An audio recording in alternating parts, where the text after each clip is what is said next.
Over the past 2 decades, Florida has gone from being a swing state to a reliably red state. Here are 10 big moments that have shaped Florida's politics.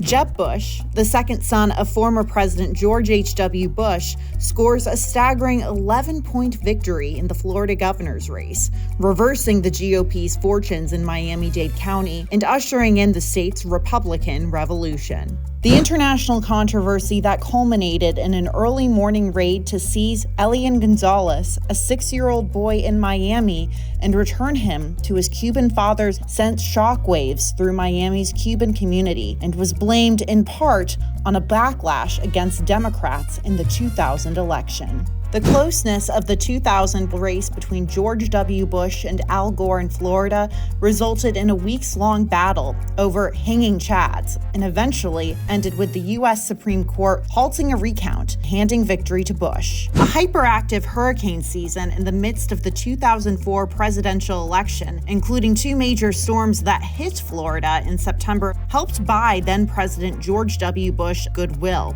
and powered him to a 5-point win over John Kerry. Barack Obama's victory in Florida in 2008 was marked by upsets in areas George W. Bush won in 2004 and fueled hopes among Democrats that the state was swinging in their favor.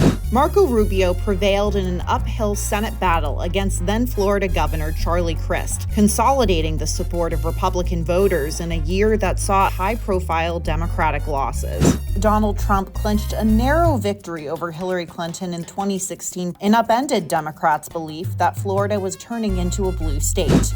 Florida Governor Rick Scott ousted longtime Democratic Senator Bill Nelson. At the same time, Ron DeSantis beat out Democrat Andrew Gillum for governor, a major blow to Democrats, especially given the party's victories elsewhere in the country.